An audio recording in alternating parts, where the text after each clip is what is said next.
Hello my dear brothers and sisters in Christ. మీరు క్షేమమే కదూ? మీరు క్షేమంగాను వర్ధిల్లుచూ ఉండాలని దినదినము దేవుని సన్నిధిలో ప్రార్థన చేస్తూ ఉన్నాను. ప్రతిరోజు ఈ హోప్ ఫర్ టుడే సందేశాల ద్వారా మీరు ఆశీర్వదించబడుతున్నారని విని దేవునికి స్తుతులు చెల్లిస్తూ ఈరోజు హోప్ ఫర్ టుడే సందేశంలోనికి మిమ్ములను ప్రేమపూర్వకంగా ఆహ్వానిస్తూ ఉన్నాను.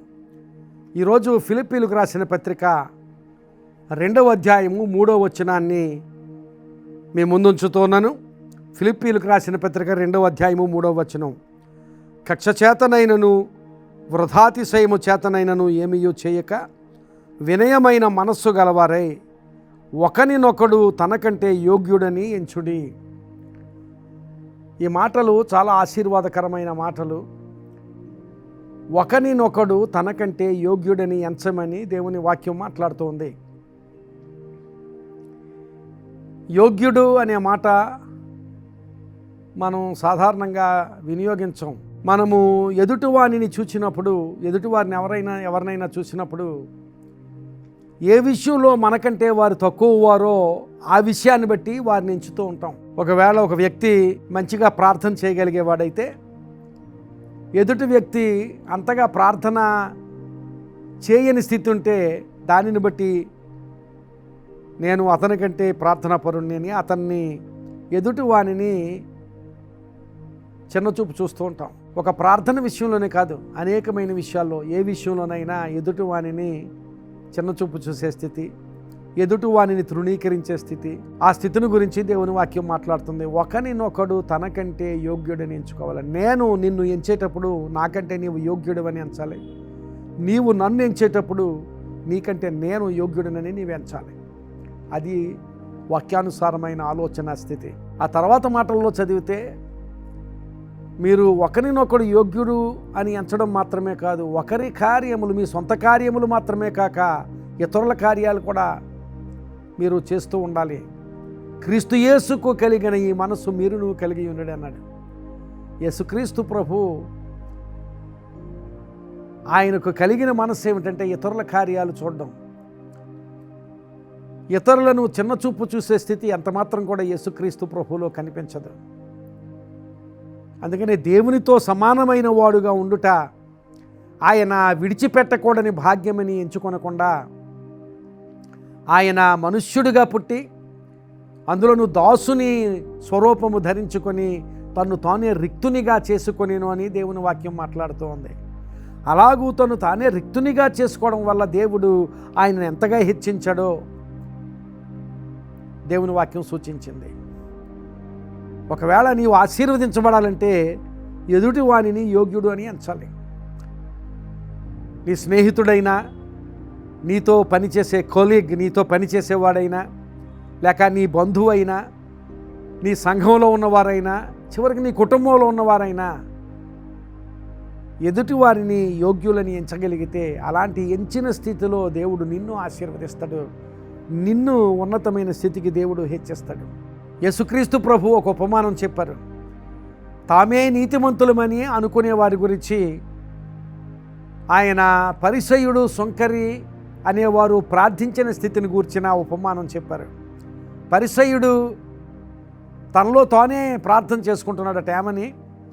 నేను వారమునకు 2 మార్లు ఉపవాసం ఉంటున్నాను, నేను 10వ వంతు ఆదాయాన్ని దేవునికి ఇస్తున్నాను, ఈ సుంకర వంటి పాపిని కాదు నేను అని ఆ సుంకరిని తనకంటే అయోగ్యుడు అన్నట్లుగా ఎంచి సుంకరిని చిన్నచూపు చూసి తృణీకరించిన స్థితి ఆ పరిసయ్యుని ప్రార్థనలో మనం చూస్తాం. కానీ సుంకరి ఆకాశము వైపు కన్నులు ఎత్తుటకైనను ధైర్యము చాలక పాపినైన నన్ను కరుణించమని ప్రార్థన చేసిన ఆ ప్రార్థన దేవుడు అంగీకరించినట్లుగా ఆ ఉపమానంలో యేసుక్రీస్తు ప్రభు చెప్పిన మాటలు మనకు తెలుసు.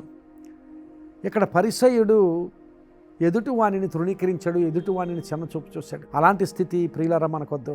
యేసుక్రీస్తు ప్రభువుకు కలిగిన ఈ మనస్సు మీరును కలిగి ఉండుడి అని దేవుని వాక్యంలో చూస్తున్నాం. ఈరోజు ఎదుటి వానిని మనం ఎలాగూ ఎంచుతూ ఉన్నాము అనే విషయాన్ని మనం ఒకసారి ఆలోచన చేసి, ఎదుటివాడు పనికిరాని వాడు, ఎదుటివాడు నాకంటే తక్కువవాడు, ఎదుటివాడు నాకంటే హీనుడు అన్నట్లుగా కాకుండా ఎదుటివారిని నీకంటే యోగ్యులని ఎంచగలిగే స్థితి, ఆ గొప్ప ఆలోచన స్థితి నీ జీవితంలో ఉంటే నీ ఊహించలేవు దేవుడు నేను ఎలా ఆశీర్వదిస్తాడో. ఈ రోజు నుంచి అలాంటి దృక్పథాన్ని నీవు అలవరుచుకొని నీ విశ్వాస జీవితంలో ఎదుటి వారిని యోగ్యులని ఎంచగలిగే స్థితి నీకుంటే దేవుడు తప్పక నిన్ను ఆశీర్వదిస్తాడు. నిన్ను ఉన్నతమైన స్థితికి దేవుడు హెచ్చిస్తాడు. అలాంటి స్థితి నీవు పొందుకోవాలంటే ఈ రోజు నుంచి ఈ మాటలు వింటున్న నీవు ఎదుటి వారిని యోగ్యులు అని ఎంచగలిగే స్థితి నీకుంటే దేవునికి స్తోత్రం. ఒకవేళ లేకపోతే ఈ రోజు నుంచి ఈ ఆలోచన దృక్పథాన్ని నీవు అలవరుచుకోవాలి. కేవలం ఏదో ఒకసారి ఎదుటివాడు యోగ్యుడు అని నోటి మాటతో చెప్పడం కాదు, నీ ఆలోచనలో ఎదుటివారిని యోగ్యులని ఎంచాలి. అలాంటి ఆలోచన దృక్పథాన్ని నీవు అలవరుచుకోవాలి. అలాంటి ఆలోచన దృక్పథంతో నీవు జీవితంలో ముందుకు సాగితే నీ ఆలోచనలో ఎదుటివారిని యోగ్యులని ఎంచగలిగే స్థితి, నీ మనసులో ఎదుటివారిని యోగ్యులని ఎంచగలిగే స్థితి నీవు కలిగి ఉంటే దేవుడు తప్పక నీ జీవితాన్ని ఆశీర్వదిస్తాడు. అట్టి ఆశీర్వాద స్థితి దేవుడు నీకు కలుగు చేయగలిగేటట్లుగా ఎదుటివారిని యోగ్యులని ఎంచే ఆశీర్వాద స్థితి దేవుడు నీకు దయచేయనుగాక. అలాంటి ఆలోచన దృక్పథంతో దేవుడు నిన్ను ఆశీర్వదించి నిన్ను ఉన్నతమైన స్థితికి హెచ్చించి నిన్ను అనేక మందికి ఆశీర్వాద కారణముగా ఉంచునుగాక. ఆమేన్. ప్రార్థన చేసుకుందాం. కృపగలిగిన మా ప్రభువా, పరిశుద్ధమైన మా తండ్రి, ఈరోజు మాతో మాట్లాడిన ఈ మాటలను బట్టి మీకు స్తోత్రాలు చెల్లిస్తున్నాం. నిజమే ప్రభువా, మేము ఎదుటి వారిని మాకంటే యోగ్యులని ఎంచగలిగే ఆలోచన దృక్పథం మా జీవితాల్లో ఉంచమని ప్రార్థన చేస్తున్నాను.